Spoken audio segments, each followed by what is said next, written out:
ആഴിമല ക്ഷേത്രത്തിന് പിന്നിൽ നിന്നുള്ള ദൃശ്യം.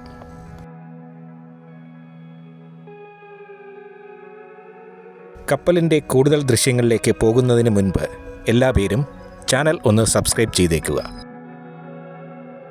ലൈക്കും കമൻസുമെല്ലാം വീഡിയോ കണ്ടതിന് ശേഷം മതി. മൂടൽമഞ്ഞിൽ നിന്നും പുറത്തു വരുന്ന ഷെൻഹുവ 34ൻ്റെ ആദ്യ ദൃശ്യം, ഫസ്റ്റ് ഗ്ലിംസ്, ഒരു നിഴൽ പോലെ. വിഴിഞ്ഞം തുറമുഖത്തിൻ്റെ ഫസ്റ്റ് ഫേസിലേക്ക് ആവശ്യമുള്ള ക്രെയിനുകളിൽ അവസാനത്തെ ബാച്ചുമായാണ് വരവ്.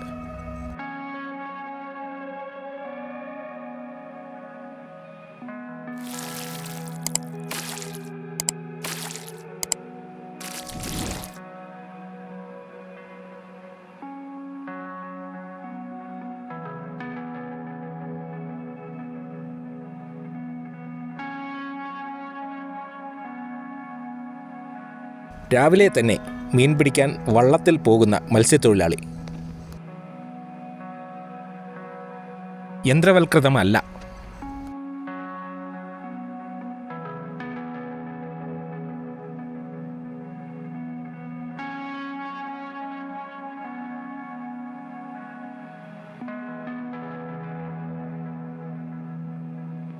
കപ്പലിൻ്റെ ദൃശ്യം കുറച്ചുകൂടി തെളിഞ്ഞോ എന്ന് ഒന്നുകൂടി നോക്കാം.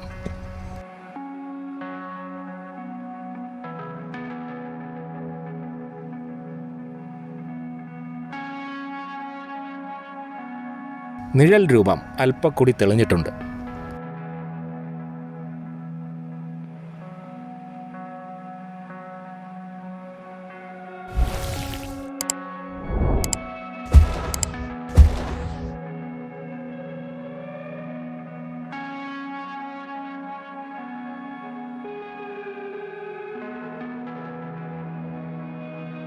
എല്ലായ്പ്പോഴത്തെയും പോലെ ഓഷ്യൻ സ്പിരിറ്റ് എന്ന ടഗ് കപ്പലിനടുത്തേക്ക് തിരിച്ചു. 3 ടഗുകളാണ് സാധാരണ കപ്പലിനെ കൊണ്ടുവരാൻ കടലിലേക്ക് പോകാറ്. ഓഷ്യൻ സ്പിരിറ്റിന് പുറമെ ഡോൾഫിൻ 27, ഡോൾഫിൻ 35 എന്നിവയാണ് അവ.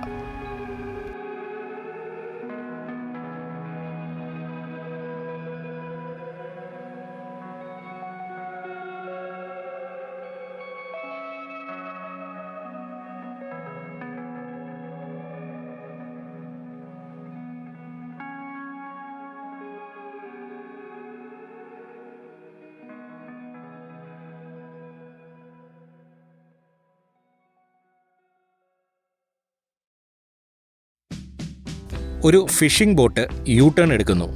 റോഡിൽ ബൈക്കും ഓട്ടോയുമൊക്കെ യു ടേൺ എടുക്കുന്നത് പോലെ.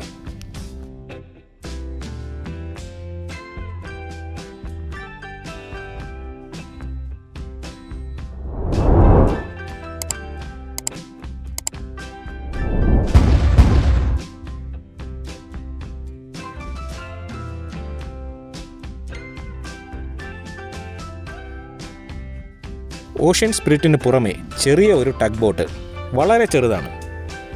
സാധാരണ ടഗുകൾക്ക് അതിൻ്റെ ബോഡി വെയ്റ്റിനനുസരിച്ച് ആവശ്യമുള്ളതിനേക്കാൾ വളരെ വലിയ ശക്തിയുള്ള എഞ്ചിനാണ് ഉള്ളത്. കപ്പലുകളെ പോർട്ടിലേക്ക് തള്ളി ചേർത്ത് നിർത്തുന്നതും യാർഡിൽ നിന്ന് വലിച്ചു നീക്കുന്നതും 2-3 ടഗുകൾ ചേർന്നാണ്. അതിനുള്ള ശക്തി ടഗിന് ആവശ്യമാണല്ലോ. ചില അത്യാവശ്യ സാഹചര്യങ്ങളിൽ കപ്പലുകളെ വലിച്ചുകൊണ്ട് പോവുകയും ചെയ്യേണ്ടി വരും.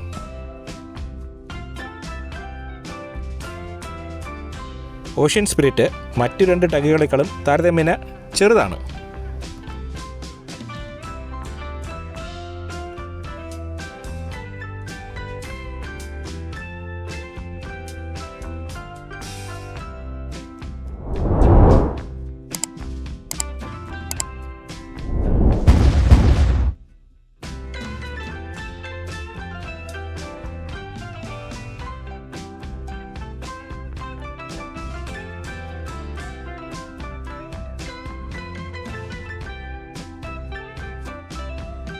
ഇപ്പോൾ കപ്പൽ കുറച്ചുകൂടി വ്യക്തമായി കാണാം.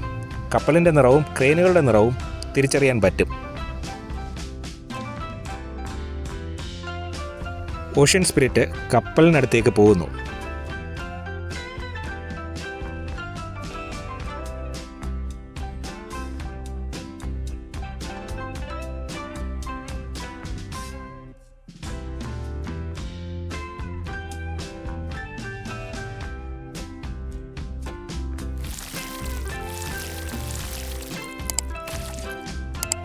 പോർട്ടിൻ്റെ ബ്രേക്ക് വാട്ടറിൻ്റെ പണിയൊന്ന് നോക്കാം. തകൃതിയായി നടക്കുകയാണ്. നിരനിരയായി കിടക്കുന്ന ടിപ്പറുകൾ. വലിയ പാറകൾ ടിപ്പറിൽ നിന്നും ഇറക്കുന്നു. ഇതുപോലെ പാറകൾ കടലിൽ നിക്ഷേപിച്ച് ഇത്രയും നീളത്തിൽ പുലിമുട്ട് പണിയാൻ വർഷങ്ങൾ എടുത്തു. പുലിമുട്ടിൻ്റെ ഈ ഭാഗത്ത് ഭാവിയിൽ നേവിയുടെയും കോസ്റ്റ് ഗാർഡിൻ്റെയും കപ്പലുകൾ ബർത്ത് ചെയ്യുമായിരിക്കും. വാഹനം കടന്നു വരാനുള്ള വഴിയുണ്ടല്ലോ. മാത്രമല്ല ജനറൽ കാർഗോ ഷിപ്പുകളും ഇവിടെ അടുപ്പിക്കാം. ജനറൽ കാർഗോ ഷിപ്പുകൾക്ക് സാധാരണ ക്രെയിനുകളാണല്ലോ ആവശ്യം. കണ്ടെയ്നർ ടെർമിനൽ ഇതിന് എതിർവശമാണ്. കണ്ടെയ്നർ ടെർമിനലിലാണല്ലോ പ്രത്യേകതരം ക്രെയിനുകൾ വേണ്ടി വരുന്നത്. ആ പ്രത്യേകതരം ക്രെയിനുകളാണ് ഇപ്പോൾ കപ്പലുകളിൽ വരുന്നതും ഇവിടെ സ്ഥാപിച്ചുകൊണ്ടിരിക്കുന്നത്. ഒരു സാധാരണ ക്രെയിൻ തുറമുഖ നിർമ്മാണ പ്രവർത്തനങ്ങൾക്ക് ആവശ്യമുള്ളത്.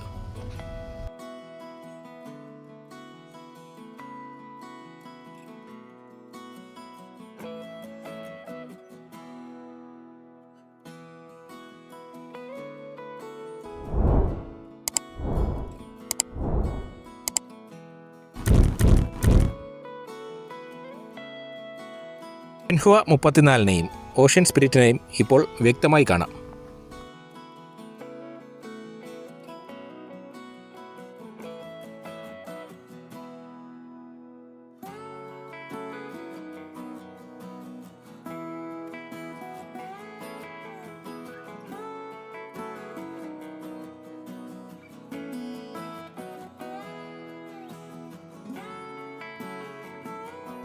മഴ പണി തരുമോ? ആകാശം മേഘാവൃതമാണ്. മഴ പെയ്താൽ ഷൂട്ട് ചെയ്യുന്നത് നിർത്തിവെക്കേണ്ടി വരും.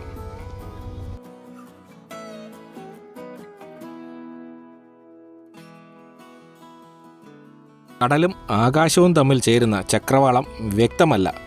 അത്രയ്ക്കും മൂടിക്കെട്ടിയ അന്തരീക്ഷമാണ്.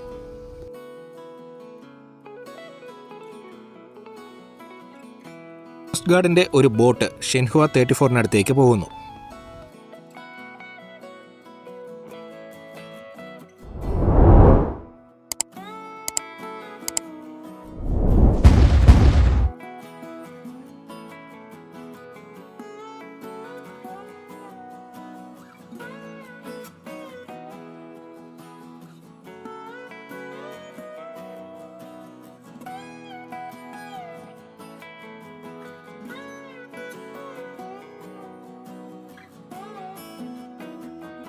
കട്ടമരത്തിൽ മത്സ്യബന്ധനം നടത്തുന്നവർ.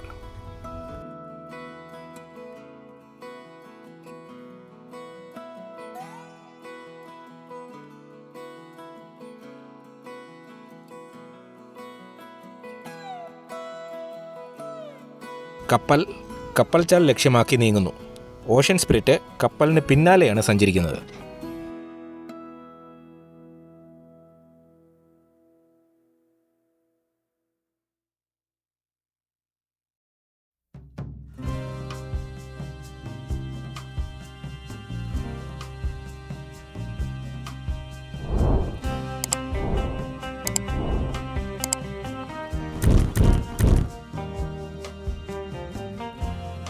കടലിന് മുകളിലെത്തിയതിനേക്കാൾ കരയ്ക്ക് മുകളിലാണ് കൂടുതൽ കാർമേഘം.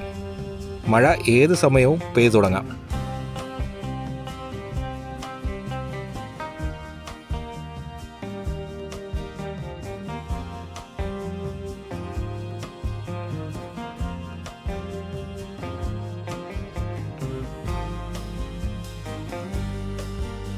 കപ്പൽ തിരിയാൻ ആരംഭിച്ചു. കപ്പലിന് ഇപ്പോൾ വലതുവശത്തേക്ക് ഒരു ചരിവുണ്ട്.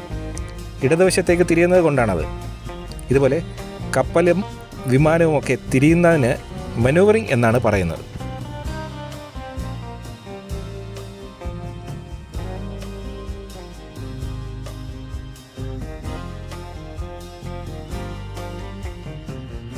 കപ്പൽച്ചാൽ തിരിച്ചറിയുന്നതിന് കടലിൽ ബോയു സ്ഥാപിച്ചിട്ടുണ്ട്.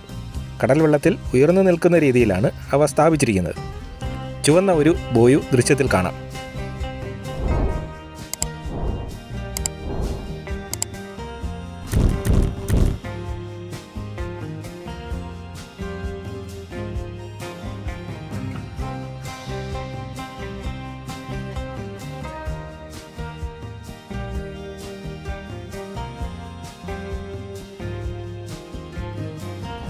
വിഴിഞ്ഞം തുറമുഖത്തിൻ്റെ പ്രത്യേകതകളെപ്പറ്റി അറിയാൻ ഞാൻ മുൻപ് ചെയ്തിട്ടുള്ള വിഴിഞ്ഞം തുറമുഖം എന്നാൽ എന്ത് എന്ന വീഡിയോ കാണുക.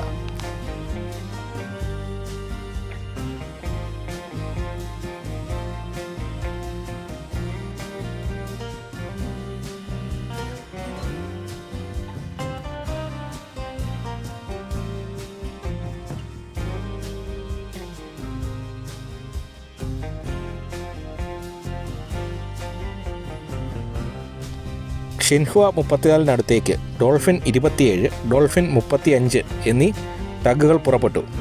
ഇവ രണ്ടും സാധാരണയായി കപ്പൽ ചാലിനോട് അടുക്കുമ്പോൾ മാത്രമാണ് പുറപ്പെടാറ്. ഇപ്പോഴും അതുപോലെ തന്നെ. ഇവ രണ്ടുമാണ് വർക്ക് ഹോഴ്സുകൾ എന്ന് തോന്നുന്നു. കപ്പലുകളെ കൈകാര്യം ചെയ്യുന്നത് ഇവ രണ്ടുമാണ്.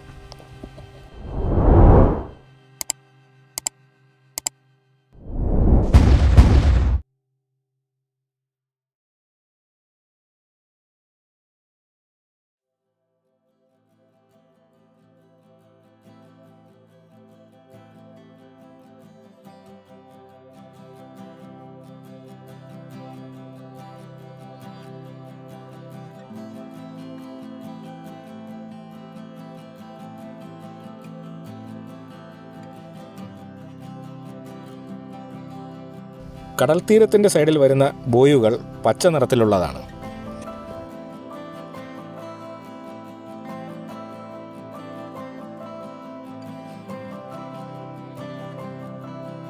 ചുവന്ന ബോയുകൾ പുറംകടലിൻ്റെ ഭാഗത്തും. ഇങ്ങനെ കപ്പൽ ചാലൽ തിരിച്ചറിയാൻ പല ബോയുകൾ സ്ഥാപിച്ചിട്ടുണ്ട്. ഇവയ്ക്കിടയിലൂടെ സഞ്ചരിച്ച് വേണം കപ്പലിന് പോർട്ടിലേക്ക് കടക്കാൻ. പച്ച ബോയുകൾക്കും ചുവന്ന ബോയികൾക്കും മധ്യത്തിലായി വരുന്ന ഭാഗത്തുകൂടി മാത്രമേ കപ്പലുകൾ സഞ്ചരിക്കാവൂ. കപ്പൽ വരുമ്പോൾ മത്സ്യബന്ധന ബോട്ടുകൾ ഈ ഭാഗത്തു നിന്നും മാറിക്കൊടുക്കും.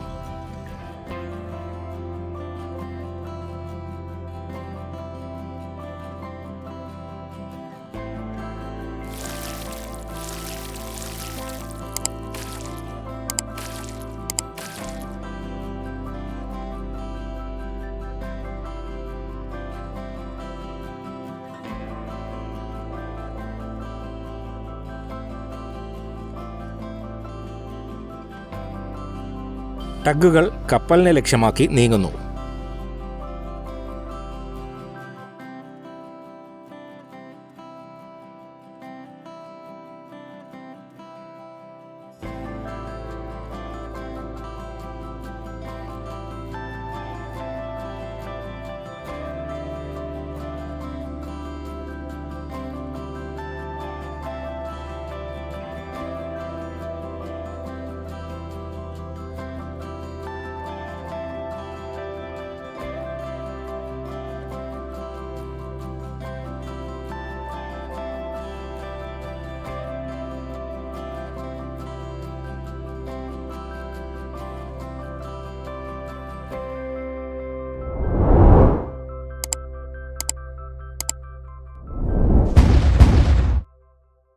കേരള കോസ്റ്റൽ പോലീസിൻ്റെ സ്പീഡ് ബോട്ട് തട്ടുകടയിലുള്ളതുപോലെ ടാർപോളിൻ വലിച്ചു കെട്ടിയിരിക്കുന്നു. നാണക്കേടാണ്. സ്ഥിരമായി ആവശ്യമുള്ളതാണ് റൂഫ്. പോലീസുകാരെ കുറ്റം പറഞ്ഞിട്ട് കാര്യമല്ല. ക്യാൻവാസിലോ മറ്റോ കൊണ്ടുള്ള നല്ല സ്റ്റാൻഡേർഡ് ആയിട്ടുള്ള ഒരു ഡിറ്റാച്ചബിൾ റൂഫ് പണിയണം. കപ്പൽ മനൂവറിംഗ് നടത്തുകയാണ്.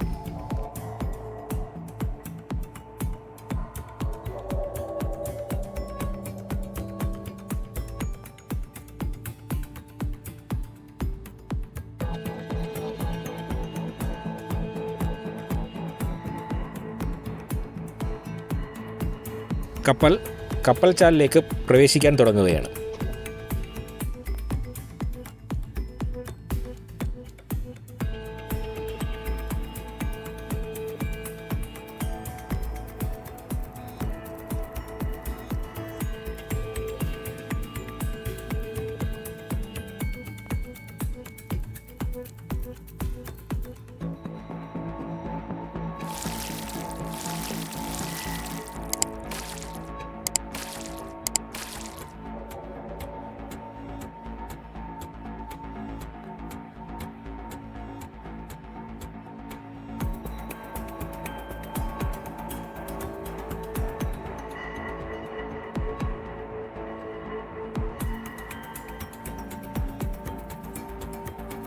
കപ്പൽ തിരിഞ്ഞു കഴിഞ്ഞു.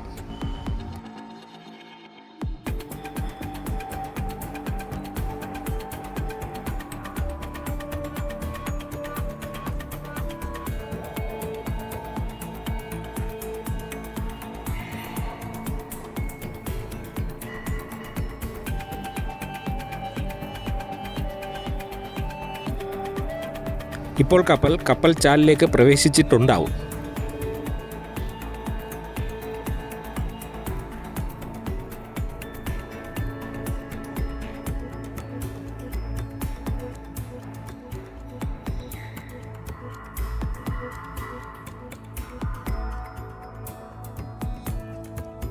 രണ്ട് ടഗുകളുടെയും അകമ്പടിയോടെയാണ് ഇപ്പോൾ കപ്പൽ നീങ്ങുന്നത്.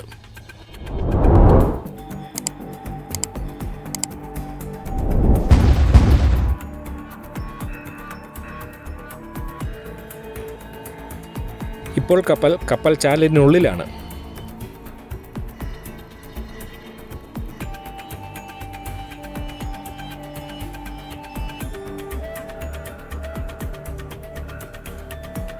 രണ്ട് ഷിപ്പ് ടു ഷോർ ക്രെയിനുകളും 2 യാർഡ് ക്രെയിനുകളുമാണ് ഷിപ്പിൽ ഉള്ളത്.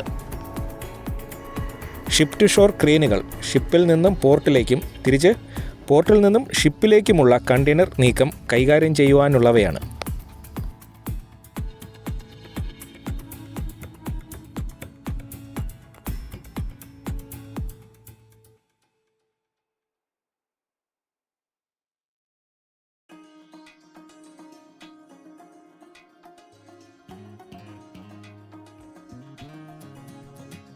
അതുപോലെ യാർഡിനുള്ളിൽ കണ്ടെയ്നറുകളെ കൈകാര്യം ചെയ്യുന്നത് യാർഡ് ക്രെയിനുകളാണ്.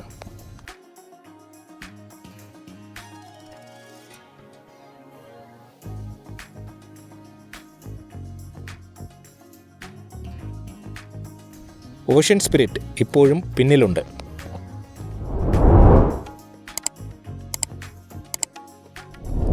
ഈ ഉയരം കൂടിയ ക്രെയിനുകളാണ് ഷിപ്പ് ടു ഷോർ ക്രെയിനുകൾ. ഷോർട്ട് ഫോമായി STS ക്രെയിനുകൾ എന്ന് പറയും. ഉയരം കുറഞ്ഞവ രണ്ടും യാർഡ് ക്രെയിനുകളാണ്.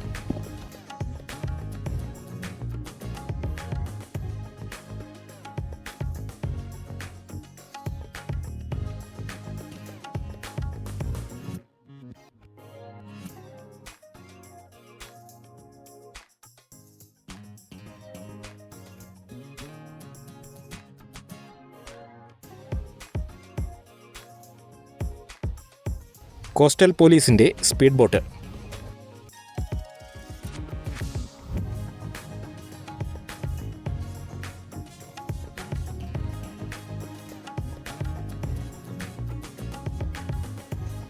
കോസ്റ്റൽ പോലീസിൻ്റെ സ്പീഡ് ബോട്ട് വളരെ വേഗത്തിൽ പോകുന്നു.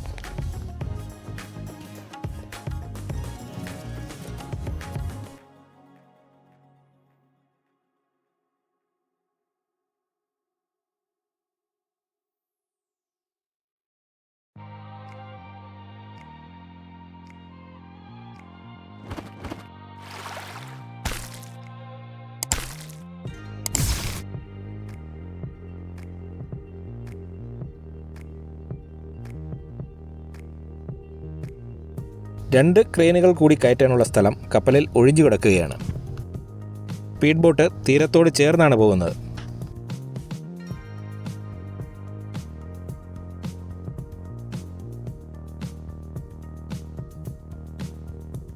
STS ക്രെയിനുകൾ സ്റ്റീൽ വടം കൊണ്ട് കെട്ടി ഉറപ്പിച്ചിരിക്കുന്നതിന് പുറമെ സ്റ്റീൽ ബാറുകൾ കൊണ്ട് അടിയിൽ താങ്ങി നിർത്തിയിരിക്കുന്നു. ചരിയാതിരിക്കാൻ വേണ്ടിയാണിത്. 4 വശത്തുമുണ്ട്. ക്രെയിനിൻ്റെ മുകളിലേക്ക് കയറാനുള്ള പടികൾ, ലിഫ്റ്റും കാണുമായിരിക്കും. ഓഫീസ് മുറി പോലെ ഒരു ക്യാബിൻ.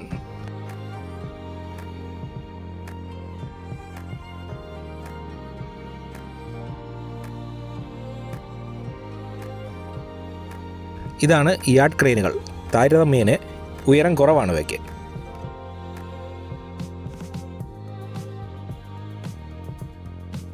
കപ്പലിൻ്റെ ആങ്കർ.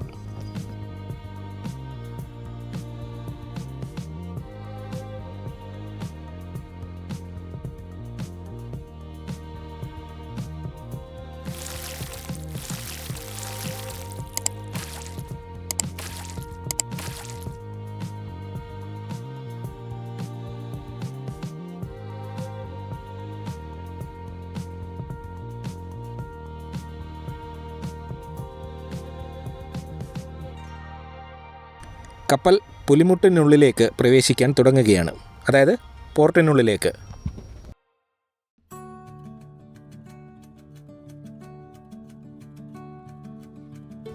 കപ്പലിൻ്റെ ബ്രിഡ്ജ്, ഇവിടെ ഇരുന്നാണ് കപ്പലിനെ നിയന്ത്രിക്കുന്നത്. ഇവിടെയാണ് ക്യാപ്റ്റനും മറ്റും ഉണ്ടാവുക. ഇന്ത്യൻ പതാക കണ്ടോ? കപ്പൽ ഏതെങ്കിലും ഒരു രാജ്യത്തിൻ്റെ ടെറിട്ടോറിയൽ വാട്ടറിൽ പ്രവേശിക്കുമ്പോൾ ആ രാജ്യത്തിൻ്റെ പതാക ഉയർത്തണം. ആ രാജ്യത്തിൻ്റെ നിയമവ്യവസ്ഥകൾ അംഗീകരിക്കുന്നു എന്നതിൻ്റെ ഒരു സിമ്പൽ കൂടിയാണത്.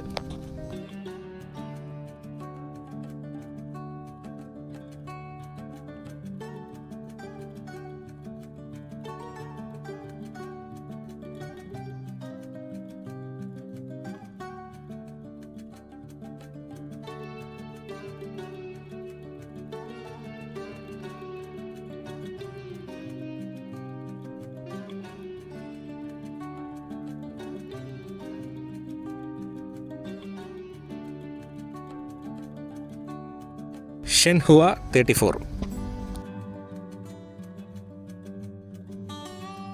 ബ്രിഡ്ജിലൂടെ ഒരാൾ നടക്കുന്നു, ചിലപ്പോൾ ക്യാപ്റ്റനായിരിക്കും.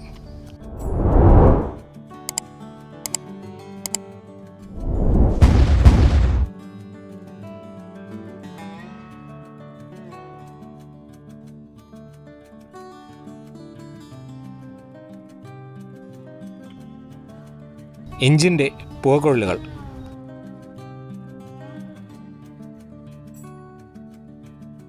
ലൈബീരിയൻ പതാക. ലൈബീരിയയിൽ രജിസ്റ്റർ ചെയ്തതാണ് കപ്പൽ. ചൈനീസ് കമ്പനിയുടെ ഉടമസ്ഥതയിലാണ് ഈ കപ്പൽ, എങ്കിലും ലൈബീരിയയിൽ ആണ് രജിസ്റ്റർ ചെയ്തിട്ടുള്ളത്.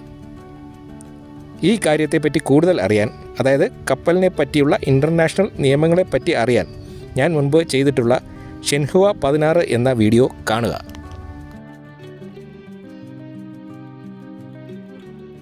മൂറിങ്ങിനായി വടം തയ്യാറാക്കുന്ന കപ്പൽ ജോലിക്കാർ. കപ്പലിൻ്റെ സ്റ്റാറ്റസ് അനുസരിച്ച് കപ്പലുകളിൽ ഫ്ലാഗുകൾ ഉയർത്തണമെന്നാണ്, അതായത് IMO അംഗീകരിച്ച ഫ്ലാഗ് കോഡുകൾ.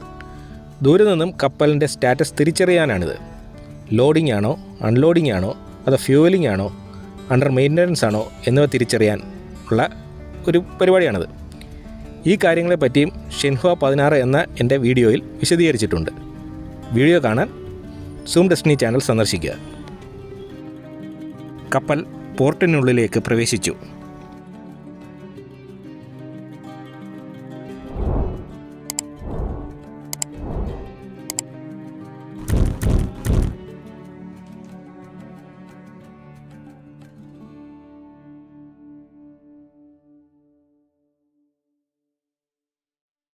ആഴിമലയിൽ നിന്നുള്ള കപ്പലിൻ്റെ ദൃശ്യങ്ങൾ അവസാനിക്കുകയാണ്.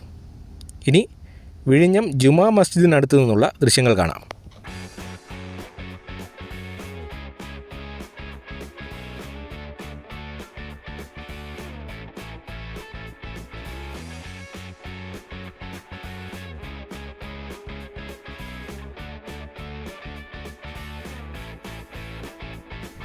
വിഴിഞ്ഞം ജുമാ മസ്ജിദ്.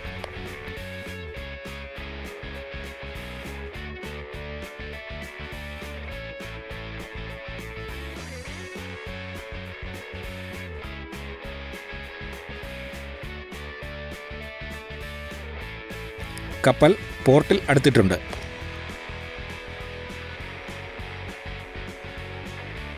പോർട്ടിൽ സ്ഥാപിച്ചിട്ടുള്ള ഷിപ്പ് ടു ഷോർ ക്രെയിനുകളെയും കപ്പലിൽ ഇരിക്കുന്ന ക്രെയിനുകളെയും കാണാം.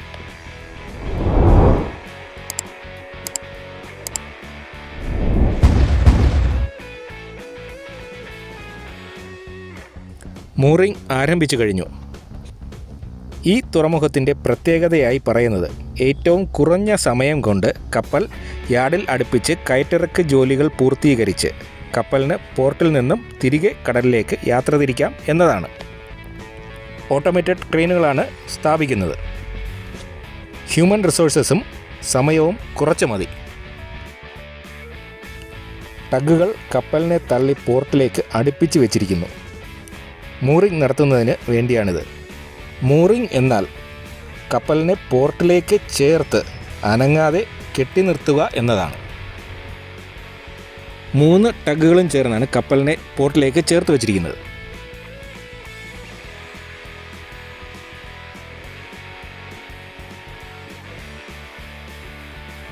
ടഗ് കപ്പലിൽ ചേർന്ന് നിൽക്കുന്നു, തള്ളിക്കൊണ്ടാണ് നിൽക്കുന്നത്.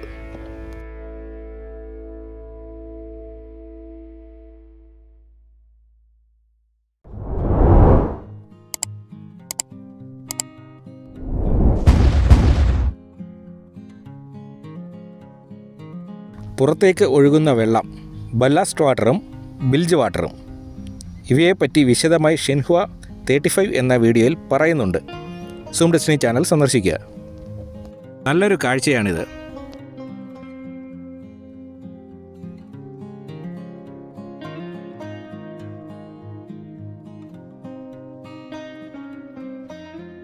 ഓഷ്യൻ സ്പിരിറ്റ് കപ്പലിൻ്റെ മുന്നിലേക്ക് വരുന്നു. കപ്പലിൻ്റെ മൂറിംഗ് കഴിഞ്ഞു എന്നാണ് തോന്നുന്നത്.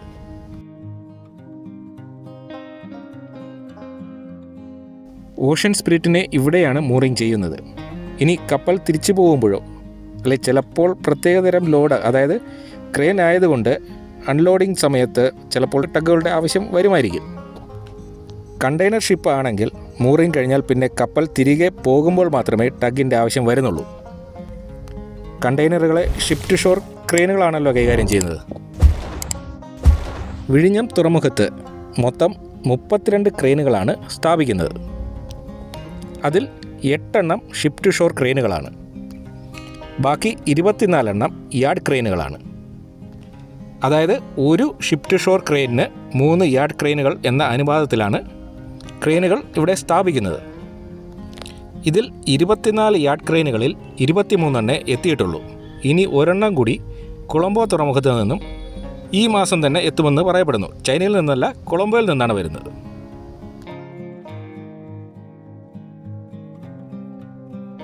പോർട്ടിലെ യാർഡ് ക്രെയിനുകൾ, യാർഡിലെ കണ്ടെയ്നറുകൾ ഈ ക്രെയിനുകളാണ് കൈകാര്യം ചെയ്യുന്നത്. ഷിപ്പ് ടു ഷോർ ക്രെയിനുകൾക്ക് പിറകിലാണ് ഇവയുടെ സ്ഥാനം. ഷെൻഹുവ 34 എന്ന കപ്പലിൻ്റെ കാഴ്ചകൾ ഇവിടെ കഴിയുകയാണ്. വീഡിയോ ഇഷ്ടപ്പെട്ടു എങ്കിൽ സബ്സ്ക്രൈബ് ചെയ്യുക, ലൈക്ക് ചെയ്യുക, കമൻറ്റ് ചെയ്യുക, ഷെയർ ചെയ്യുക. കൂടാതെ സൂം ഡെസ്റ്റിനി ചാനൽ സന്ദർശിക്കുക.